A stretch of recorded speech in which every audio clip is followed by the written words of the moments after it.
Well, Sabra, yet again, the faceless men, rather than the Australian people, have chosen the Prime Ministership. Really faceless? I mean, Bill Shorten, we know who he is.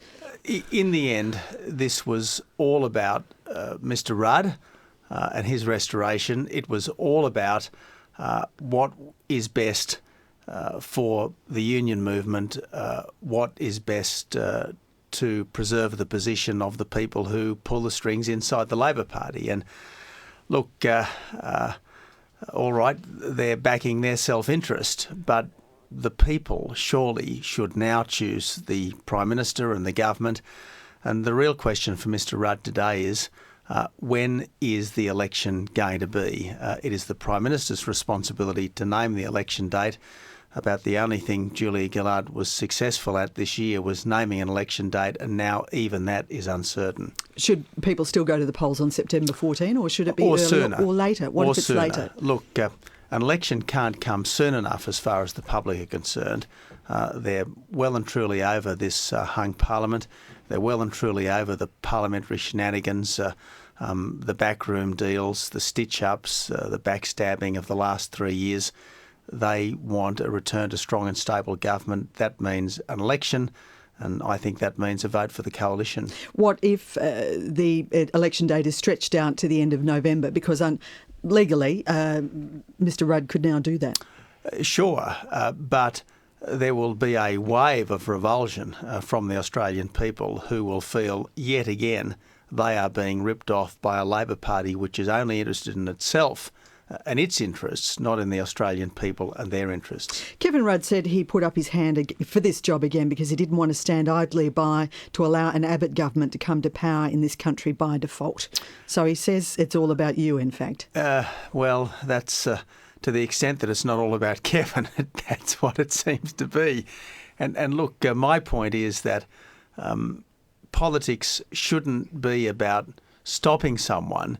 It should be about starting something, in this case, a better government, a stronger economy and a better Australia. And that's what I'm on about. I want to be about building a better Australia, not just about demonising the other side. His reinstatement, though, does make this election more challenging for you because, according to the polls, it looks like you were headed for a very smooth ride into the Lodge. You now face a much bigger opponent. A much more formidable opponent. Well, I'm not sure about that.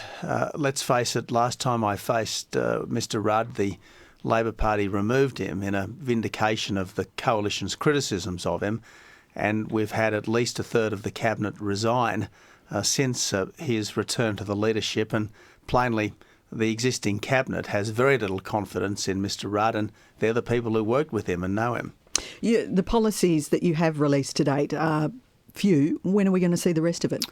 Well, you'll see our policies in good time before the next election, but there's an enormous amount on the table already. The directions of a coalition government, should we win the next election, are absolutely crystal clear.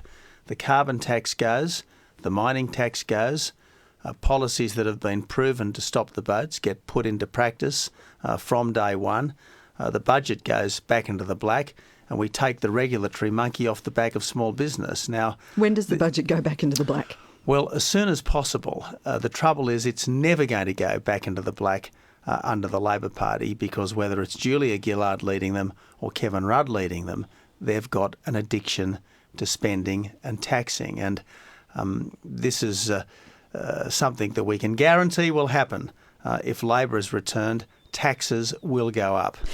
Taxes are going to go up with you too for your paid parental leave scheme. Will you push for a no confidence motion on the floor of the House? Well, just on paid parental leave, Sabra, my hope and intention is to bring the levy in at the same time as we have a modest company tax cut, and that means that businesses should not face a net increase in tax. Let's also remember that the paid parental leave scheme is an economic reform. It's good for productivity, it's good for participation, and that means it's good for prosperity. Will you push for a no confidence motion on the floor of Parliament? Well, again, I think that the honourable way to become Prime Minister is at an election. It's not through some backdoor deal with the faceless men or through some horse trading with independents on the floor of the Parliament. The honourable way is to go to an election. Well, Mr. Rudd would probably argue he never got that chance in 2010, so it's just a restoration of that opportunity now. Well, let's hear what Mr. Rudd's arguments are, because interestingly last night he didn't give us any justification for tearing down a Prime Minister. Julia Gillard, the day after she tore down Mr. Rudd, at least came out and told us that what she then said was a good government had lost its way. Now, subsequently, we learnt that, in fact, it had been a chaotic and dysfunctional government under Kevin Rudd. Well, now the chaos and the dysfunction is back in the Prime Ministership without even offering a rationale for what's been done. And I think his first challenge today, once he's named the election date, is to say why he conspired to bring down a Prime Minister and what policies he's going to change in the next couple of months. I think he was pretty clear on that yesterday. He said he thought the party was headed for a catastrophic defeat, and that's why that he put his hand up, because people, especially outside of Parliament, had been urging his return. Well, the people, if the Labor Party was indeed headed for a catastrophic defeat, it's because its policies have demonstrated that it's incompetent and untrustworthy. What is Mr. Rudd going to change? That's his challenge. He's got to name the date, and he's got to tell us what policies he's going to change, and then he's got to give us a government which is totally reconstructed, and that's going to be very difficult given the poison and the dysfunction that runs so deep inside the Labor Party. Okay. Australians are all supposed to vote in a local government referendum on September 14. What should happen to that referendum now? Well, I'm watching this debate unfold. And I have to say that the government has totally mishandled this from the beginning. It failed to heed the Spiegelman Committee recommendation that the referendum not go ahead at this time because the ground hasn't been prepared for it. It didn't properly consult and negotiate on the wording of the referendum. It's very unfairly funding the thing. It's giving $10 million to the yes case, but almost nothing. You've given the thumbs up to all of this. Well, no. What I've said is that it should go forward to the people for a vote. That's what I've said.